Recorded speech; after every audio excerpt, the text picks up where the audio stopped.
friends, welcome to the Joyful House this afternoon for Once Upon a Storybook. It is a pleasure to be here with you. My name is Cynthia with Cynthia's Joyful Creations. If you happen to be new here today, welcome in. It's great to have you. And if you are a returning friend, I'm excited to continue our journey of Anne of the Island. This is book 3 of the series, and today we're going to be doing chapter 5 and chapter 6. Chapter 5 is Letters from Home, and chapter 6 is In the Park. All right, let's begin with Letters from Home. For the next 3 weeks, Anne and Priscilla continued to feel as strangers in a strange land. Then suddenly, everything seemed to fall into focus. Redmond, professors, class, students, studies, social doings. Life became homogeneous again instead of being made up of detached fragments.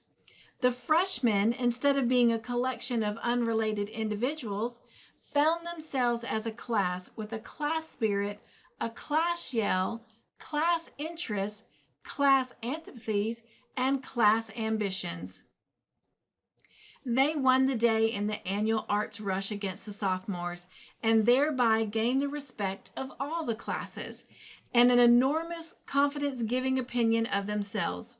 For 3 years, the sophomores had won in the rush that the victory of this year perched upon the freshmen's banner was attributed to the strategic generalship of Gilbert Blythe, who marshaled the campaign and originated certain new tactics, which demoralized the Sophs and swept the freshmen to triumph.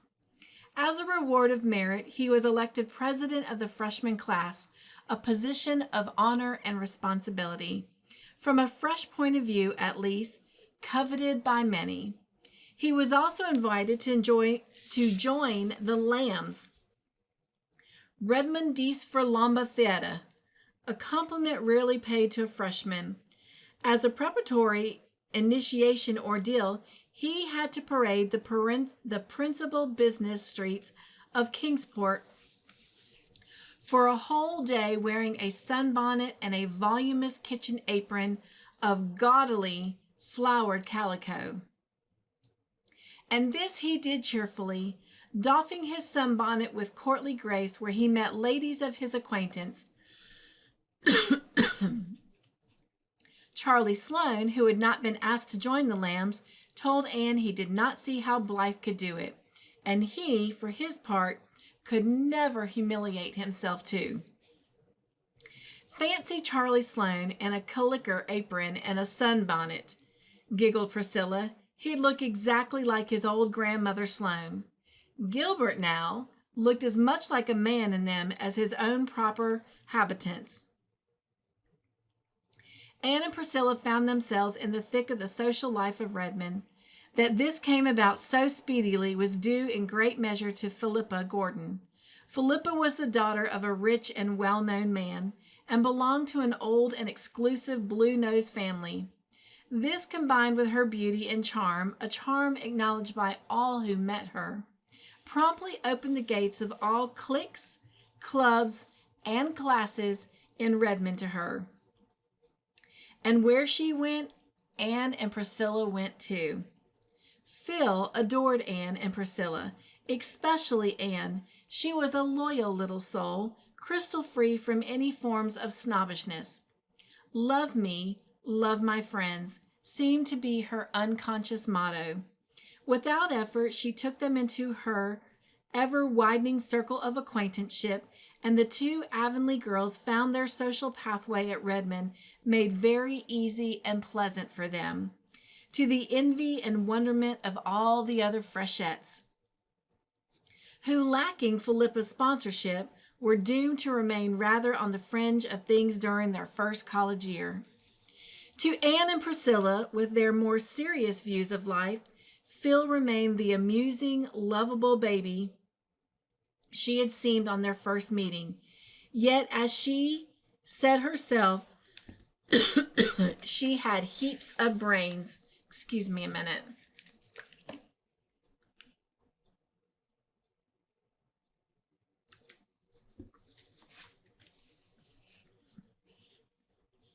When or where she found time to study was a mystery, for she seemed always in the demand for some kind of fun. And her home evenings were crowded with callers. She had all the beaux that her heart could desire. For 9/10 of the freshmen and a big fraction of all the other classes were rivals for her smiles. She was naively delighted over this and gleefully recounted each new conquest to Anne and Priscilla, with comments that might have made the unlucky lovers' ears burn fiercely. Alec and Alonzo don't seem to have any serious rival yet, remarked Anne teasingly. Not one, agreed Philippa. I write them both every week and tell them all about my young men here. I'm sure it must amuse them, but of course, the one I like best I can't get. Gilbert Blythe won't take any notice of me except to look at me as if I were a nice little kitten he'd like to pat. Too well I know the reason. I owe you a grudge, Queen Anne. I really ought to hate you, and instead, I love you madly, and I'm miserable if I don't see you every day. You're different from any girl I've ever known before, and when you look at me in a certain way, I feel what an insignificant, frivolous little beast I am, and I long to be better and wiser and stronger. And then I make good resolutions. But the first nice-looking manny who comes my way knocks them all out of my head. Isn't college life magnificent? It's so funny to think I hated it the first day. But if I hadn't, I might never really have gotten acquainted with you. And please tell me over and again that you like me a little bit. I yearn to hear it. I like you a big bit, and I think you're a dear, sweet, adorable, velvety, clawless little kitten, laughed Anne. But I don't see when you ever get time to learn your lessons. Phil must have found time, for she held her own in every class of every year. Even the grumpy old professors of mathematics who detested co-eds and had bitterly opposed their admission to Redmond couldn't floor her. She led the freshets everywhere except in English, where Anne Shirley left her far behind. Anne herself found the studies of her freshman year very easy, thanks in great part to the steady work she and Gilbert had put in during those 2 past years in Avonlea.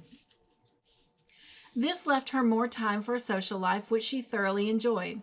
But never for a moment did she forget Avonlea and the friends there. To her, the happiest moments in each week were those in which letters came from home. It was not until she had got her first letters that she began to think she could ever like Kingsport or feel at home there. Before they came, Avonlea had seemed thousands of miles away. Those letters brought it near and linked the old life to the new so closely that they began to seem one and the same, instead of 2 hopelessly segregated existences. The first batch contained 6 letters from Jane Andrews, Ruby Gillis, Diana Barry, Marilla, Miss Lynn, and Davy. Jane's was a copperplate production with every T nicely crossed and every I precisely dotted, and not an interesting sentence in it. She never mentioned the school concerning which she and Anne was avid to hear, mentioned the school concerning which Anne was avid to hear. She never answered one of the questions Anne had asked in her letter, but she told Anne how many yards of lace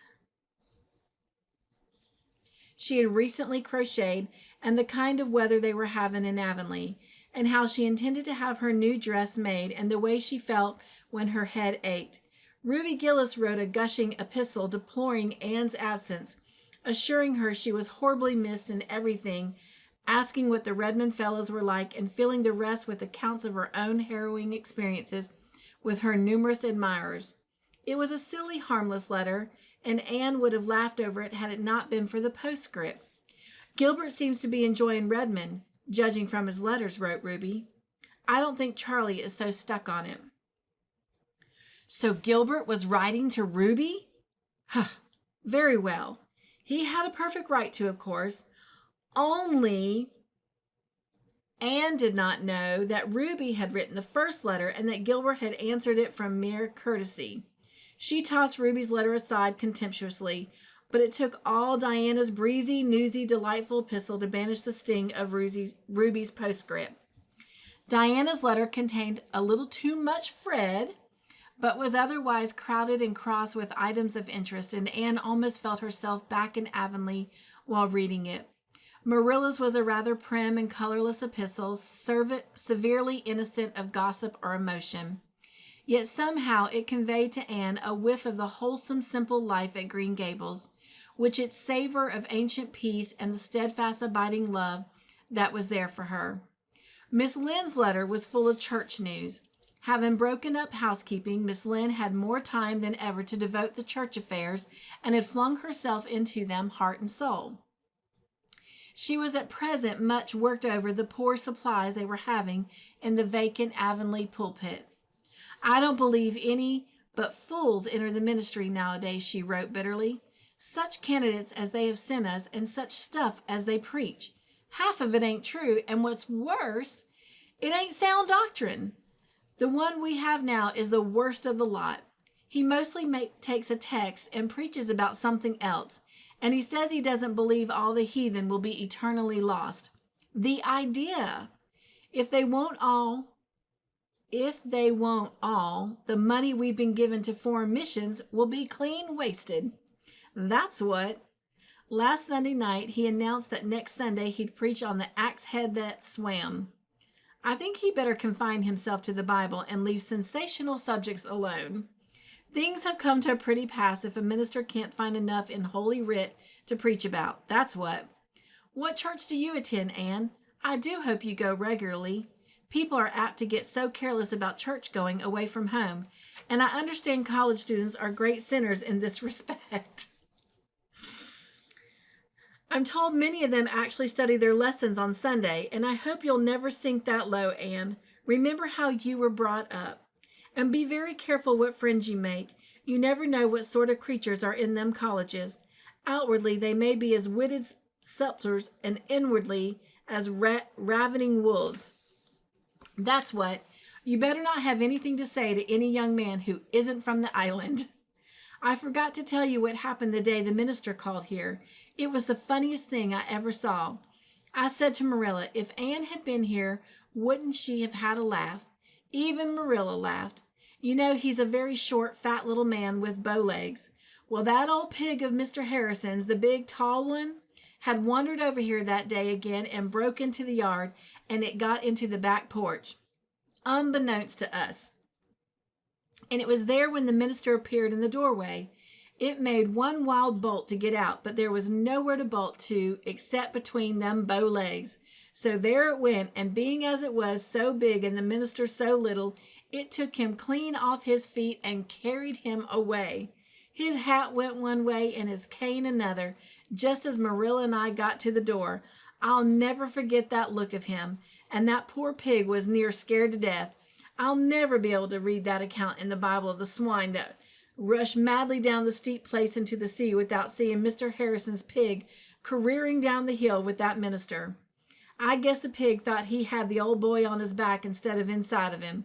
I was thankful the twins were not about. It wouldn't have been the right thing for them to have seen a minister in such an undignified predicament. Just before they got to the brook, the minister jumped off or fell off. That pig rushed through that brook like mad and up through the woods. Marilla and I run down and helped the minister get up and brush his coat. He wasn't hurt, but he was mad.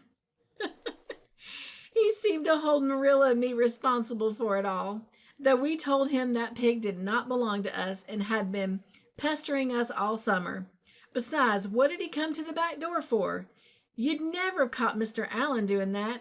It'd be a long time before we get a man like Mr. Allen. But it's an ill wind that blows no good.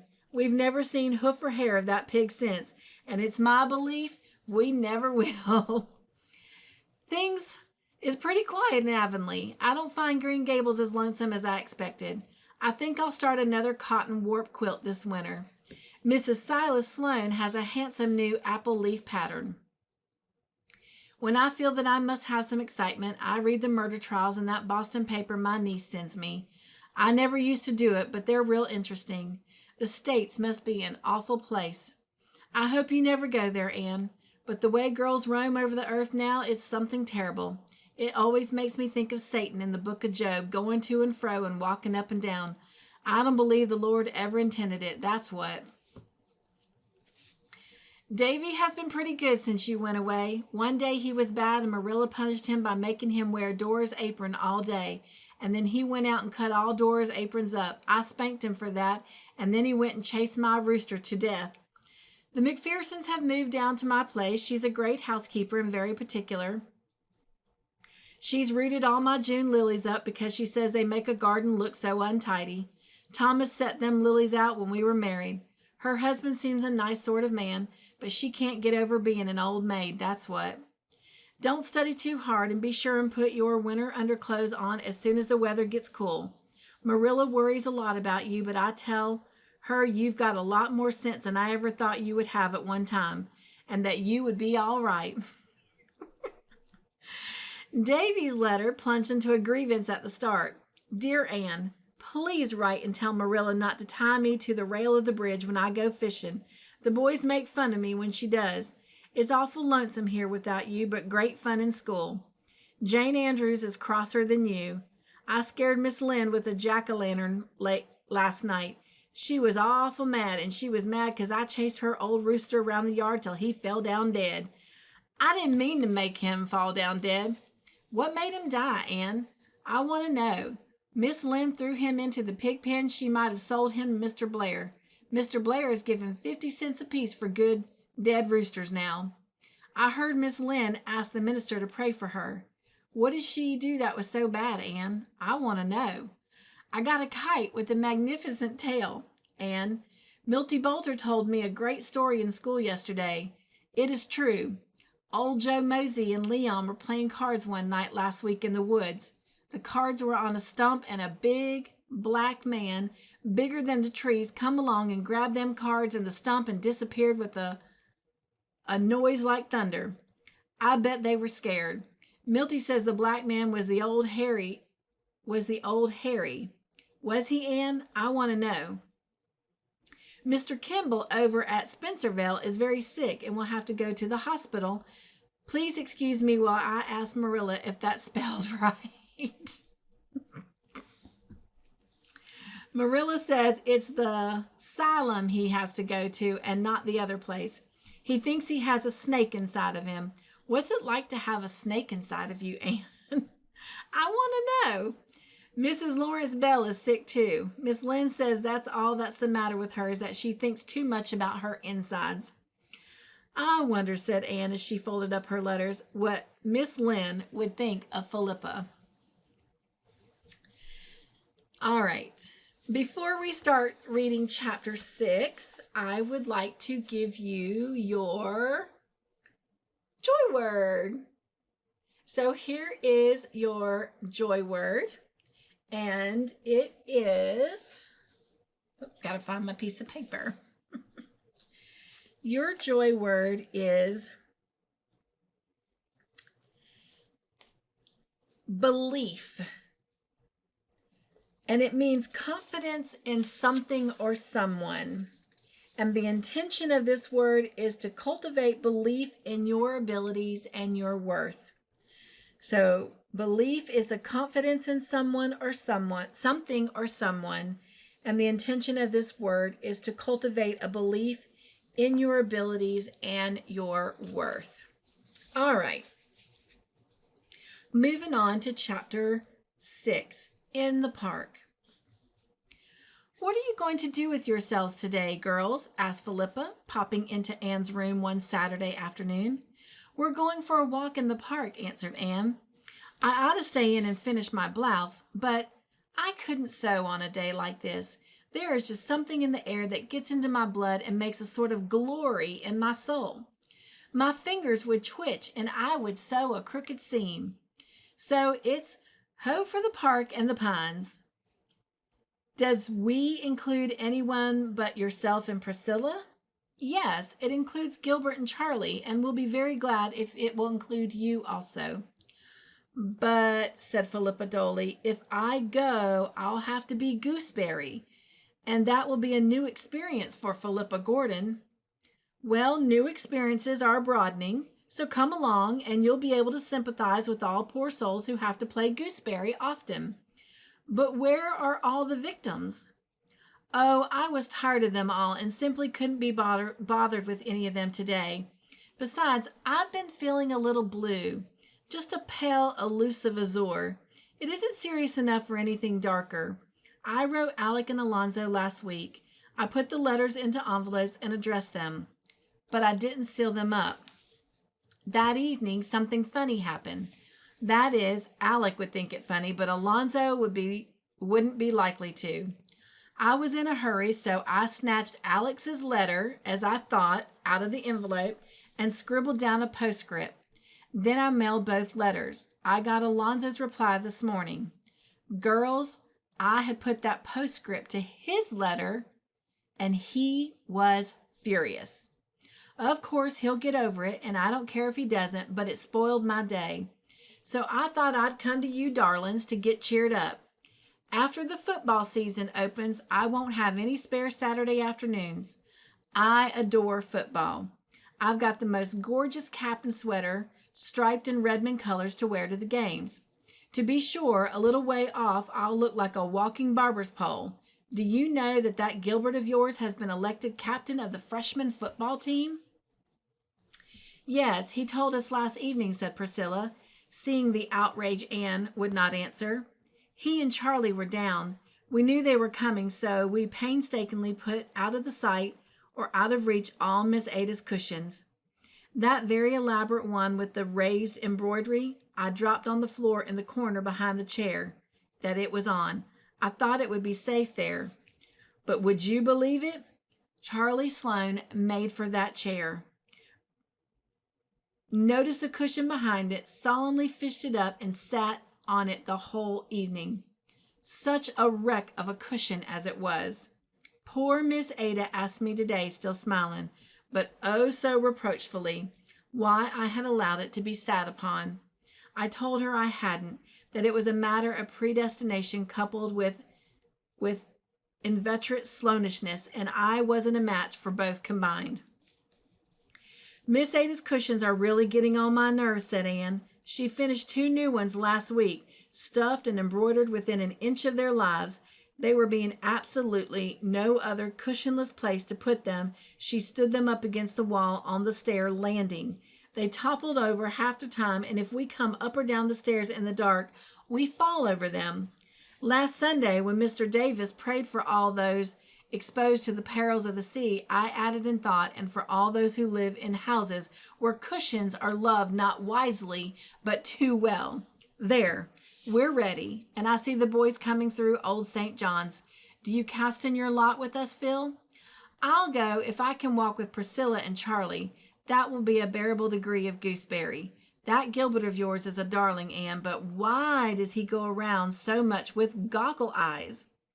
Anne stiffened.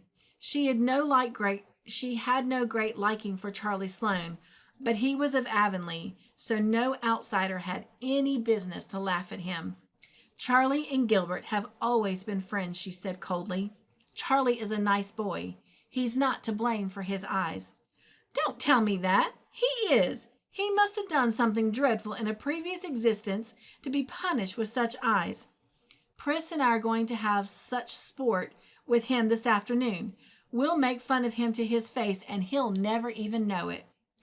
Doubtless, the abandoned peas, as Anne called them, did carry out their amiable intentions, but Sloane was blissfully ignorant. He thought he was quite a fine fellow to be walking with 2 such co-eds, especially Philippa Gordon. The class beauty and belle. It must surely impress Anne. She would see that some people appreciated him and his real value. Gilbert and Anne loitered a little behind the others, enjoying the calm, still beauty of the autumn afternoon under the pines of the park, on the road that climbed and twisted around the harbor shore. "The silence here is like a prayer, isn't it?" said Anne, her face upturned to the shining sky. "How I love the pines! They seem to strike their roots deep into the romance of all the ages. It is so comforting to creep away now and then for a good talk with them. I always feel so happy out here." And so in mountain solitudes o'ertaken, as by some spell divine, their cares drop from them like the needles shaken from out of the gusty pine, quoted Gilbert. "They make our little ambitions seem rather petty, don't they, Anne? I think if ever any great sorrow came to me, I would come to the pines for comfort," said Anne dreamily. "I hope no great sorrow will ever come to you, Anne," said Gilbert, who could not connect the idea of sorrow with the vivid, joyous creature beside him, unwitting that those who can soar to the highest heights can also plunge to the deepest depths, and that the natures which enjoy most keenly are those which also suffer most sharply. "But there must sometime," mused Anne. "Life seems like a cup of glory held to my lips just now. But there must be some bitterness in it. There is in every cup. I shall taste mine some day. Well, I hope I shall be strong and brave to meet it. And I hope it won't be through my own fault that it will come. Do you remember what Dr. Davis said last Sunday evening? That the sorrows God sent us brought comfort and strength with them, while the sorrows we brought on ourselves through folly or wickedness were by far the hardest to bear. But we mustn't talk of sorrow on an afternoon like this. It's meant for the sheer joy of living, isn't it? If I had my way, I'd shut everything out of your life but happiness and pleasure, Anne," said Gilbert in the tone that meant danger ahead. Then you would be very unwise," rejoined Anne hastily. I'm sure no life can be properly developed and rounded out without some trial and sorrow, though I suppose it is only when we are pretty comfortable that we admit it. Come, the others have gotten to the pavilion and are beckoning to us." They all sat down in the little pavilion to watch an autumn sunset of deep red fire and pallid gold. To their left lay Kingsport, its roof and spires dim in their shroud of violet smoke. To their right lay the harbor, taking on tints of rose and copper as it stretched out into the sunset. Before them the water shimmered, satin smooth and silver gray, and beyond, clean-shaven, William's Island loomed out of the mist, guarding the town like a sturdy bulldog. Its lighthouse beacon flared through the mist like a baleful star, and was answered by another in the far horizon. "Did you ever see such a strong-looking place?" asked Philippa. "I don't want William's Island especially, but I'm sure I wouldn't get it if I did. Look at that sentry on the summit of the fort, right beside the flag. Doesn't he look as if he just stepped out of a romance?" "Speaking of romance," said Priscilla, "we've been looking for heather, but of course we couldn't find any. It's too late in the season, I suppose." "Heather!" exclaimed Anne. "Heather doesn't grow in America, does it?" "There are just 2 patches of it in the whole continent," said Phil. "One right here in the park, and one somewhere else in Nova Scotia. I forget where. The famous Highland Regiment, the Black Watch, camped here one year, and when the men shook out the straw of their beds in the spring, some seeds of heather took root." "Oh, how delightful!" said enchanted Anne. "Let's go home around by Spofford Avenue," suggested Gilbert. "We can see all the handsome houses where the wealthy nobles dwell. Spofford Avenue is the finest residential street in Kingsport. Nobody can build on it unless he's a millionaire." "Oh, do," said Phil. "There's a perfectly killing little place I want to show you. And it was built by a millionaire. It's the first place after you leave the park. And it must have grown while Spofford Avenue was still a country road. It did grow. It wasn't built. I don't care for the houses on the avenue. They're too brand new and plate glassy.